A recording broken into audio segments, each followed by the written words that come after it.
Hello friends, आज हम लोग मैट्रिक्स के अपने टॉपिक की बात करेंगे जो कि रैंक है।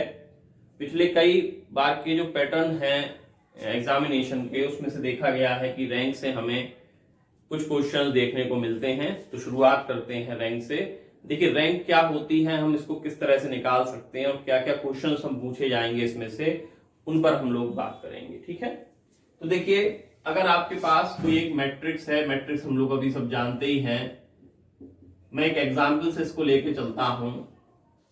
मान लीजिए मेरे पास एक मैट्रिक्स है ए, जो कि कुछ इस तरह से दी गई है।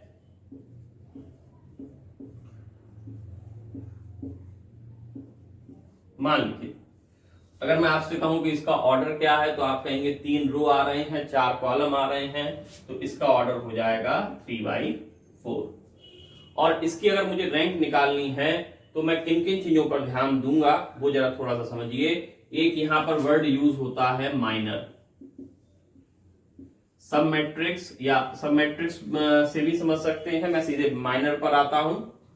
माइनर क्या होगा, जैसे अगर ये 3/4 की एक मैट्रिक्स है तो आपसे मैं पूछूं कि सबसे बड़ी जो स्क्वायर मैट्रिक्स इसमें संभव हो सकती है, जिसको हम सब मैट्रिक्स बोलेंगे, वो कितने ऑर्डर की हो सकती है।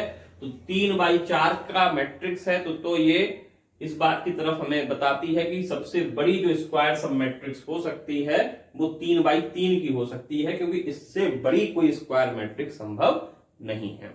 तो 3/3 की अगर मैं मैट्रिक्स की बात करूं तो ऐसी 3/3 की कितनी मैट्रिक्स बन सकती हैं, उसके लिए देखिए जैसे मैं अगर फर्स्ट रो छुपा लूं, फर्स्ट कॉलम छुपा लूं, तो एक तो मैट्रिक्स ये मिलेगी मुझे, फिर इसको छुपा ले तो दूसरी मैट्रिक्स मिल जाएगी ये वाली, इसको तीसरी, इसी तरह से ये वाला अगर कॉलम छुपा ले लास्ट वाला तो हमें ये मैट्रिक्स मिलेगी। ये चारों सब मैट्रिक्स क्या होंगी, 3/3 के ऑर्डर की होंगी। तो माइनर थर्ड ऑर्डर का इस वाली मैट्रिक्स के इसमें थर्ड ऑर्डर माइनर, ये पर्टिकुलर इस क्वेश्चन के लिए है कि थर्ड ऑर्डर का माइनर क्या कितने होंगे, 4 संभव हैं। वो क्या होंगी, इनके करस्पॉन्डिंग डिटर्मिनेंट वैल्यू होंगी। जैसे अगर मैं इसको छुपा लेता हूं तो ये मैट्रिक्स मिलेगी, ये वाली मैट्रिक्स मिलेगी। मैं इसको ऐसे करके दिखा देता हूं, चलिए ये वाली मैट्रिक्स मिलेगी। अब अगर इसको माइनर फॉर्म में लिख ले तो ये थर्ड ऑर्डर का माइनर कहलाएगा। तो क्या माइनर मिला, 1 2 3 0 1 2 5 1 0, तो ये थर्ड ऑर्डर का माइनर हुआ। और क्या संभव है, इसी तरह से जब आप इस कॉलम को, सेकंड कॉलम को छुपा लेंगे तो 3 2 3 2 1 2 1 1 0 ये होगा। फिर इसी तरह से अगर थर्ड कॉलम को छुपा लें तो एक माइनर क्या मिलेगा, 3 1 3 2 1 2 1 5 0। और लास्ट में आखिरी जो माइनर संभव है वो चौथे कॉलम को जब हम छुपा लेते हैं तो मिलेगा 3 1 2 2 0 1 और 1 5 1। ये माइनर कितने हो गए, हमारे थर्ड ऑर्डर के माइनर हो गए। इसी तरह से 2 ऑर्डर के माइनर क्या होंगे, सेकंड ऑर्डर का माइनर क्या होगा। तो सेकंड ऑर्डर के माइनर तो बहुत सारे संभव हैं, जैसे इसको ले ले, इसको ले ले, तो बहुत सारे संभव हैं। इधर ले ले तो सेकंड ऑर्डर माइनर मैं यहां लिखने की कोशिश कर रहा हूं, सारे तो नहीं लिख सकते यहां पर, बट मैं जैसे इसको ले लिया लास्ट वाले को, ये वाला, तो 2 3 1 2। मतलब सिंपल सी बात है कि अगर सेकंड ऑर्डर की स्क्वायर सब मैट्रिक्स ले तो उसके करस्पॉन्डिंग डिटर्मिनेंट वैल्यू जो है वो सेकंड ऑर्डर माइनर कहलाएगी। फिर एक क्या हो सकता है, और ऐसे क्या हो सकता है, 0 1 5 1, आपको दिख रहा है कि 0 1 5 1 यहां पर है, एटसेट्रा, बहुत सारे संभव है। फिर इसी तरह से फर्स्ट ऑर्डर माइनर क्या कहलाता है, तो मैट्रिक्स का हर एक एलिमेंट अपने आप में सिंगल ऑर्डर माइनर होता है। क्योंकि अगर मैं आपसे कहूं कि 1/1 की स्क्वायर सब मैट्रिक्स बताइए तो आप कहेंगे भाई ये भी हो सकती है, ये भी हो सकती है, ये भी हो सकता है। तो हर एक एलिमेंट अपने आप में 1/1 का ऑर्डर मैट्रिक्स को नोटेट करेगा और उसके करस्पॉन्डिंग डिटर्मिनेंट वैल्यू जो है वो उसके फर्स्ट ऑर्डर माइनर को। तो element of matrix is a minor of order 1। तो आपको होप सो माइनर समझ में आ गया होगा कि भाई माइनर क्या होता है। अब बात करिए कि रैंक क्या है, किस तरह से हम रैंक को डिफाइन कर सकते हैं। रैंक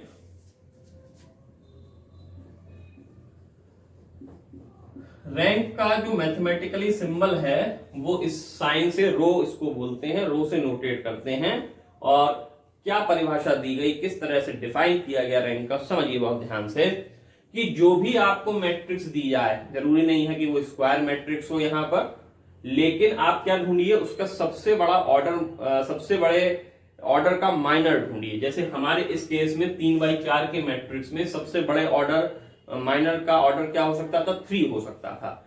और 3 ऑर्डर के कितने माइनर पॉसिबल थे, 4 माइनर पॉसिबल थे, 4 माइनर पॉसिबल थे। आप पहले माइनर से शुरू करिए और इसकी डिटरमिनेंट वैल्यू निकालिए कि भाई इसकी डिटरमिनेंट वैल्यू क्या आएगी, ये निकालिए। मैं सिर्फ समझा रहा हूं, ध्यान से सुनिएगा।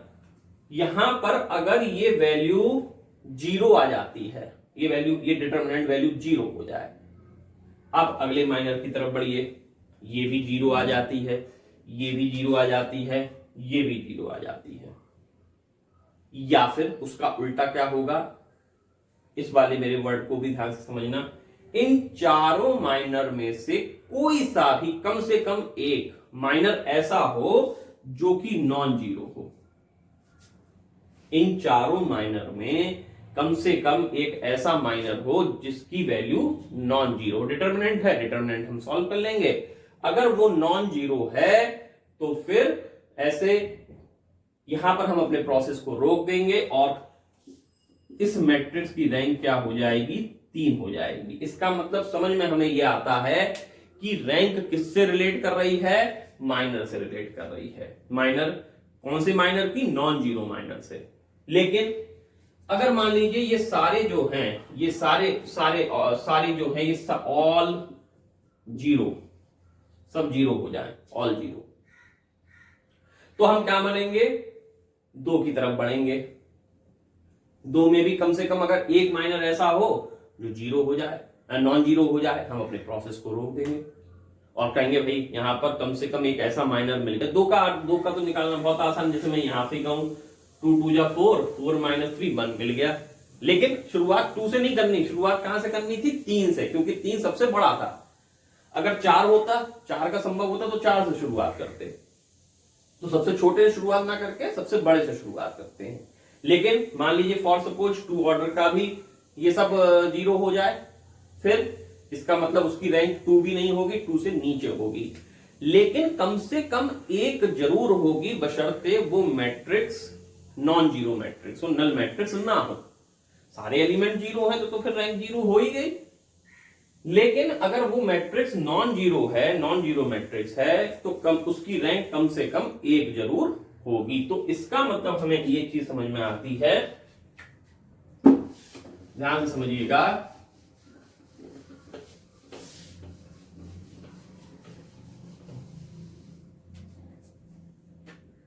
जैसे मान लीजिए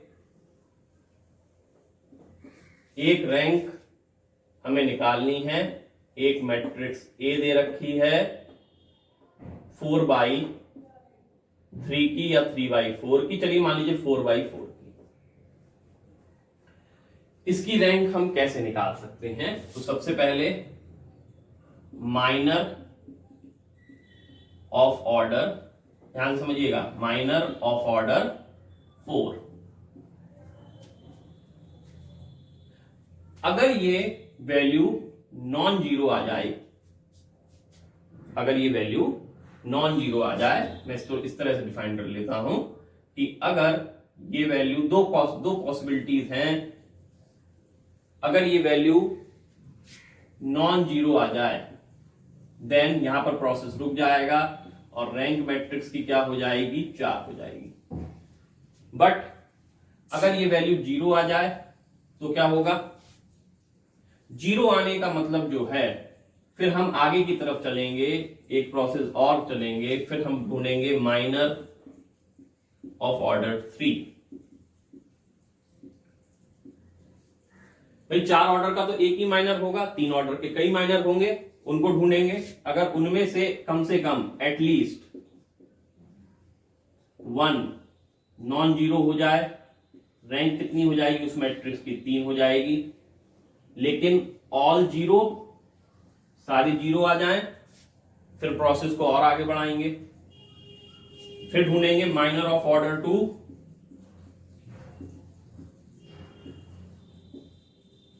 इसमें भी यही होगा कि अगर एटलीस्ट इनमें से कोई भी ऐसा माइनर जो है एटलीस्ट 1 जो कि नॉन जीरो हो, तो रैंक जो है वो 2 हो जाएगी। ऑल जीरो हो तो रैंक जो है 1 होगी। कब? व्हेन मैट्रिक्स इज, यहां पे लिख देता हूं, रैंक जो है वो 1 जरूर होगी when matrix is a non zero matrix. तो ये ऊपर से प्रोसेस शुरू करेंगे और अंततः हम इस तरह से जहां भी हमारे पॉइंट पर हमें फुल स्टॉप मिल जाएगा, हम अपने पॉइंट को रोक देंगे और रैंक उसको बता देंगे। अब मैं यहां पे एक शॉर्ट ट्रिक भी बताऊंगा कि इसको हम शॉर्ट तरीके से कैसे कर सकते हैं, क्योंकि माइनर मेथड काफी डिफिकल्ट हो जाएगा इन केस। कभी कभी तो ये बड़ा सिंपल हो जाता है क्वेश्चंस में, और संभावना भी एग्जाम में वैसी ही रहती है कि सिंपल वाली चीजें आएंगी, मतलब जहां पर हम लोग टेक्निक ना लगा के कुछ शॉर्ट ट्रिक से हम उसको कर पाए। हमें प्रोसेस आता है, लेकिन हमसे प्रोसेस की उम्मीद कम की जाती है एग्जामिनेशन में, क्योंकि समय की बचत करनी होती है। लेकिन कम से कम जब तक आप ये नहीं समझेंगे तो वो जो शॉर्ट ट्रिक्स हैं उनको भी समझने में बहुत दिक्कत होगी। तो ये कॉन्सेप्ट आपको बहुत अच्छे से क्लियर होना चाहिए। अब मैं आपको यहां पर एक सवाल के साथ छोड़ता हूं और आपसे उम्मीद करता हूं कि आप उसको मुझे बताएंगे कि अगर एक मैट्रिक्स जिसकी रैंक n आती है तो इस स्टेटमेंट से क्या मतलब है। What is the meaning of this statement कि यदि किसी मैट्रिक्स की रैंक n आती है तो आप इससे क्या समझते हैं, आप मुझे ये बताएंगे। मेरे व्हाट्सएप ग्रुप के जरिए बताएंगे, या डिस्क्रिप्शन बॉक्स या कमेंट बॉक्स में अपने कमेंट्स को लिख के बताएंगे कि ये रैंक अगर किसी मैट्रिक्स की n आती है तो आप इससे क्या समझते हैं। ठीक है, जरूर बताइएगा। आगे चलते हैं और मैं आपको एक बहुत अच्छे क्वेश्चन की तरफ ले जाता हूं और आपसे कहता हूं कि इसकी रैंक आपको समझनी है। मान लीजिए एक क्वेश्चन आया ये वाला,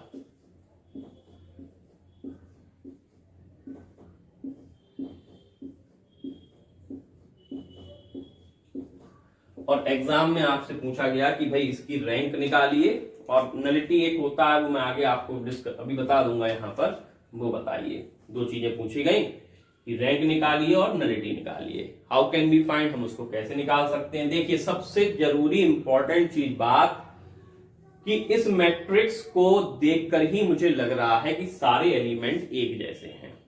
ठीक है, दूसरी चीज डिटर्मिनेंट में मैंने आपको बताया था कि किसी डिटर्मिनेंट के 2 रो या 2 कॉलम एक जैसे हों तो उसकी डिटर्मिनेंट वैल्यू 0 हो जाती है, ये भी बताया था।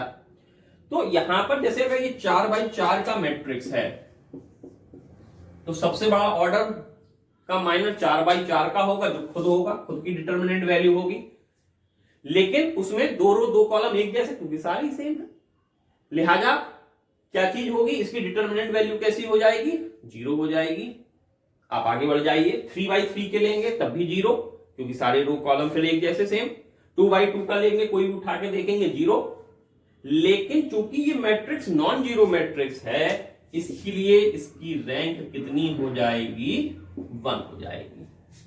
Rank of A equals to 1। No, कुछ सोचने की जरूरत नहीं है, सबसे आसान सवाल, रैंक इस मैट्रिक्स की कितनी हो जाएगी, 1 हो जाएगी। अब मैं साथ ही साथ यहां पर नलिटी ऑफ स्क्वायर मैट्रिक्स। हमेशा जो नलिटी निकलती है वो सिर्फ स्क्वायर मैट्रिक्स की निकलती है। ये कैसे डिफाइंड होती है? बड़ा सिंपल है। जैसे आपसे मैं कहूं कि ये स्क्वायर मैट्रिक्स है और इसका ऑर्डर कितना है स्क्वायर मैट्रिक्स का, तो आप कहेंगे 4/4 को 4 बोलते हैं। तो नलिटी जो है वो डिफाइंड होती है order of A minus rank of A. जैसे इस मैट्रिक्स की रैंक है 4, ऑर्डर है 4, रैंक कितनी आई 1, तो फिर नलिटी कितनी हो गई इसकी 3। ये आंसर हो गया।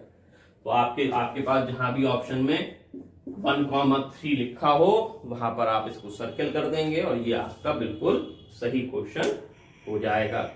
ठीक है,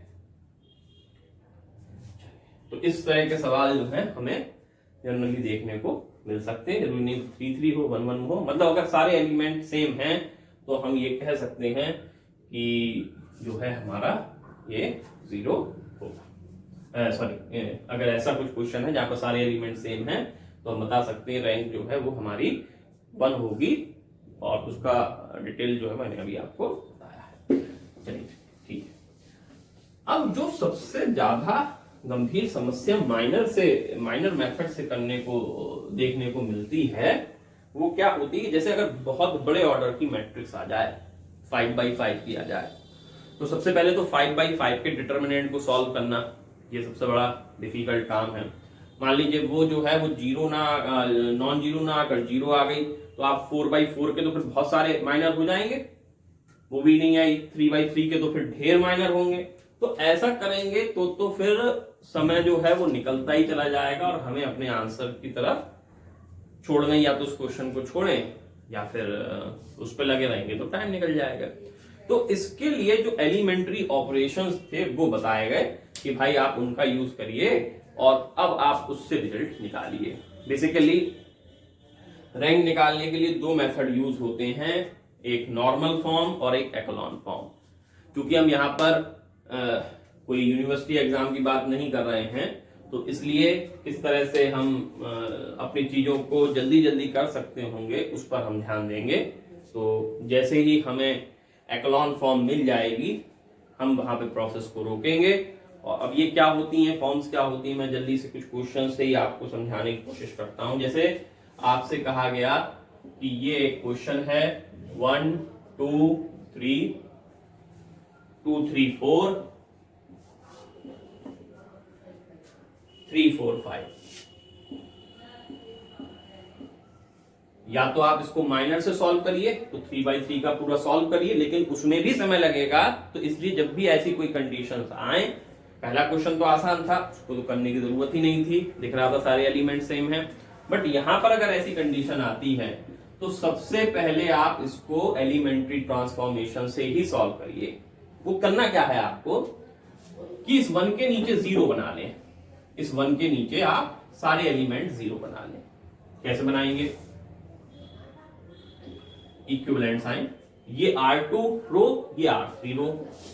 तो R2 में आपने एक ऑपरेशन लगाया, ये 2 है, अगर इसका दुगना मैं घटा दूं और ऐसे लिख दूं तो चलेगा। R2 - 2 R1, तो देखिए 1 2 3 ये एज इट इज लिखा रहने दिया, मैंने इसमें कोई चेंजेस नहीं करे हैं। 2 - 2 0, दुगना घटा रहा हूं मैं। 3 - 4, इसका दुगना करा, 3 - 4 -1, 4 - 6 -2। फिर क्या करा मैंने, ये 3 है, यहां पर 1 है, तो 3 टाइम्स इसका सब्ट्रैक्ट कर दीजिए। तो 3 - 3 0, 4 - 6 -2, 5 - 9 -4। फिर डायगोनल जो एलिमेंट आए, जो भी आए, उसके नीचे 0 बना दीजिए। तो ये डायगोनल ये है 1 -1, इसके नीचे ये है, इसको 0 बना दूंगा मैं। इसको 0 बनाने के लिए क्या करा, ये कौन सी रो कहलाएगी अब, R3। सेम साइन है तो आपको माइनस कर दीजिए, -2R2, दुगना इसका जो है वो घटा देंगे तो ये 0 बन जाएगा। ठीक है ना, 2R2 मतलब इसका जब दुगना करेंगे तो ये 2 हो जाएगा, और जब घटाएंगे तो माइनस माइनस ये प्लस, और -2 + 2 0, 1 2 3 0 -1 -2 0 0, और जब इसको भी घटाएंगे तो ये भी 0 हो जाएगा, -4 + 4 0 हो गया। अब आप देखिए जब आप कर लें डायगोनल में, डायगोनल के नीचे सारे एलिमेंट जो है वो 0 बन जाए। जैसे ये डायगोनल है, ये जो ट्राइंगल आया ये पूरा 0 बन चुका है, ठीक है, रोक दीजिए प्रोसेस, ये एक्लोन फॉर्म हो गई। अब आप देखिए कि इस मैट्रिक्स में कितनी नॉन जीरो रो हैं, ये कंप्लीटली 0 हो गई, और ये 2 रो ऐसी बची जो कि नॉन जीरो रो है। नॉन जीरो रो का मतलब होता है कि उस रो में कम से कम एक एलिमेंट ऐसा जरूर बच जाए जो कि 0 ना हो। तो यहां पर ये 0 है, कोई बात नहीं, लेकिन ये भी नॉन जीरो है, ये भी नॉन जीरो है, यहां तो सारे नॉन जीरो है। इसलिए इस मैट्रिक्स में 2 नॉन जीरो रो होने के कारण इसकी रैंक कितनी हो गई, 2 हो गई। मतलब रैंक कौन डिसाइड कर रहा है, नॉन जीरो रोज डिसाइड कर रही हैं एक्लोन फॉर्म में कन्वर्ट होने के बाद। और एक्लोन फॉर्म कैसे डिसाइड होगी, डायगोनल को पकड़ लीजिए, उसके नीचे जो ट्राइंगल बन रहा है वो कंप्लीटली 0 हो जाए, तो ऐसी मैट्रिक्स एक्लोन, ये फॉर्म क्या कहलाती है, एक्लोन फॉर्म कहलाती है। अब इसमें 2 नॉन जीरो रोज हैं, इसलिए इस मैट्रिक्स की रैंक कितनी हो जाएगी, 2 हो जाएगी। साथ ही साथ अगर मैं आपसे पूछूं कि भाई नलिटी कितनी होगी, तो ऑर्डर है 3, 3 में से रैंक को हटा दीजिए, आंसर आ गया 1।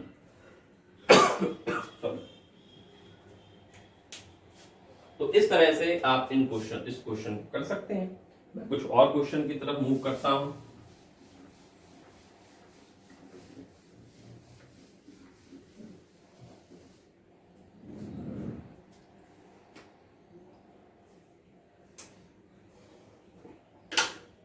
एक मैट्रिक्स ली मैंने 3 4 5 6 7,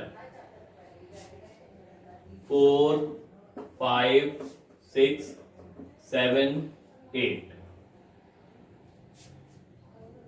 5 6 7 8 9,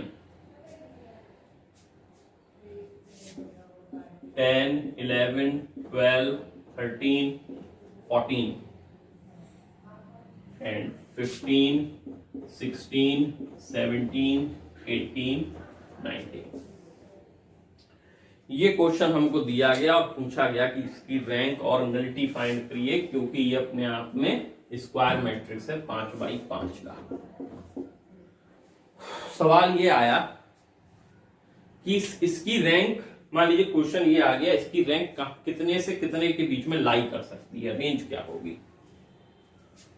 एग्जाम में तो कैसे भी क्वेश्चन आ सकता है, जरूरी रैंक ही पूछा जाए। क्वेश्चन ये आ सकता है कि संभावना क्या है इसकी कि रैंक कहां से कहां तक लाई कर सकती है। तो सबसे बड़ी रैंक क्या हो सकती है इसकी, 5। क्यों, क्योंकि ये मैट्रिक्स 5x5 ऑर्डर की है, इसलिए रैंक जो है इसकी 5 हो सकती है ज्यादा से ज्यादा। और कम से कम कितनी हो सकती है, 1, क्योंकि ये नॉन जीरो मैट्रिक्स है, इसलिए इसकी रैंक किस किस के बीच में लाई करेगी,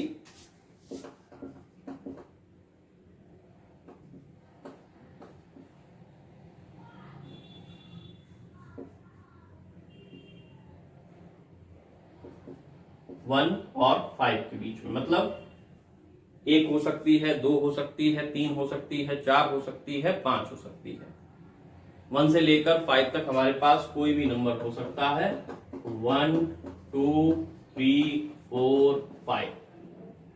तो रैंक ऑफ ए जो है वो 5 या 5 से छोटी होगी, less than equals to 5, greater than, यहां पर 1 लिख दीजिए, सॉरी,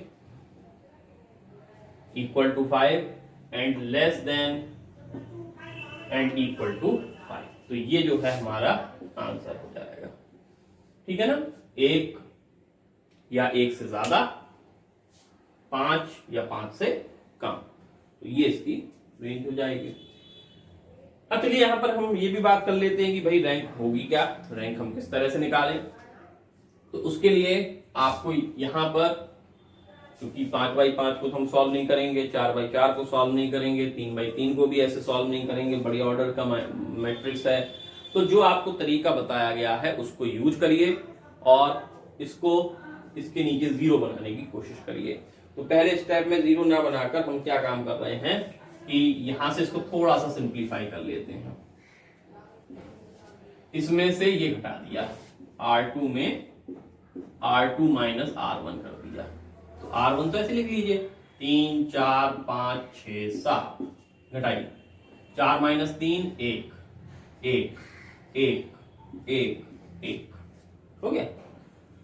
अब R3 में से R3 माइनस R2 कर दीजिए, 5 माइनस 4 1, 6 माइनस 5 1, फिर ये 1 1 1 आ जाएगा, ठीक है। फिर क्या काम करिए, R4 है, R4 माइनस R3 कर दीजिए, 10 माइनस 5 5 5 5 5 5, R5 में यहां 15 है, आप किसी को भी इसमें से ये घटा दीजिए, या तो R5 माइनस R4 कर दीजिए। 15 माइनस 10 5 5 5 5, 19 माइनस 14 5। देखिए बड़ा ध्यान से समझिएगा। अब मैं अगले स्टेप में क्या करने वाला हूं, यहां से इसमें से ये घटाया मैंने, यानी R3 में R3 माइनस R2, तो 3 4 5 6 7 1 1 1 1 1, ये जब पूरा एज इट इज घटेगा तो 0 0 0 0 0। अब ये 5 है तो इसका 5 गुना घटा दीजिए R4 में, R4 माइनस R3, उसी तरह से R5 में भी R5 माइनस R3 5R3। तो जब ऐसा करेंगे तो 5 माइनस 5 0, 5 माइनस 5 0, ये 0 बन जाएगा, और इस तरह से ये भी लास्ट वाली रो भी 0 बन जाएगी।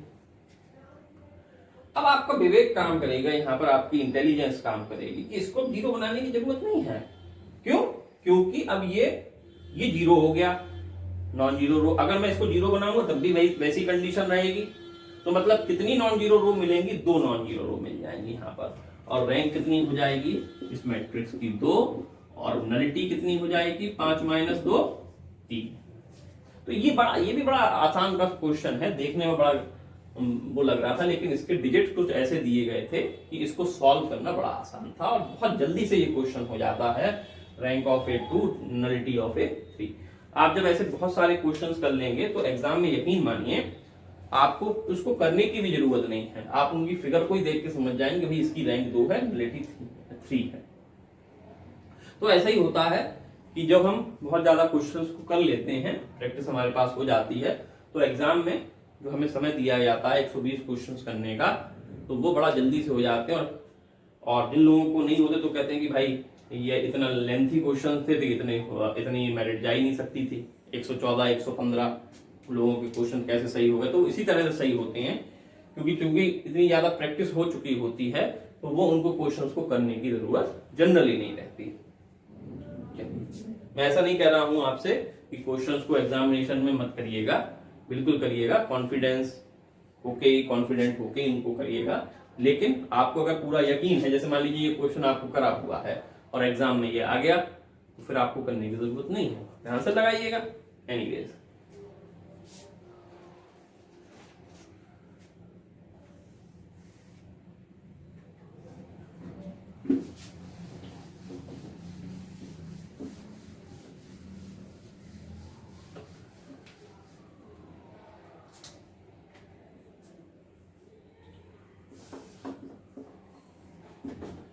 जीरो 1 माइनस 3 माइनस 1 1 0 1 1 3 1 0 2, और एक रो और है इसमें 1 1 माइनस 2। ये 4x4 की मैट्रिक्स है, और आपसे पूछा गया इसकी रैंक निकालें और नलिटी निकालें, तो ये क्वेश्चन भी मैं आपको करने को यहाँ पर छोड़ के जा रहा हूं कि आप इस क्वेश्चन को समझिएगा। जो भी कॉन्सेप्ट आज मैंने बताए हैं उनको अच्छे बारीकी से समझने की कोशिश करिएगा। अगर आपने रैंक को पढ़ रखा है बहुत अच्छी बात है, नहीं पढ़ रखा तो उन लोगों के लिए मैं सजेस्ट करूंगा कि यहाँ पर माइनर भी निकाल के आप देखें, क्योंकि प्रैक्टिस में तो आप कितना भी समय लगा लीजिए वही यूजफुल है। प्रैक्टिस जितनी ज्यादा करेंगे, जितने लॉन्ग पैटर्न से चलेंगे, जितना लंबा जाके कोशिश करेंगे चीजों को समझने की, कंसेप्ट हमारे उतने क्लियर होते चले जाएंगे। तो ये क्वेश्चन मैं आपको करने को दे रहा हूं, आप करिएगा इसको, मुझे बताइएगा इसकी रैंक और नलिटी कितनी आ रही है।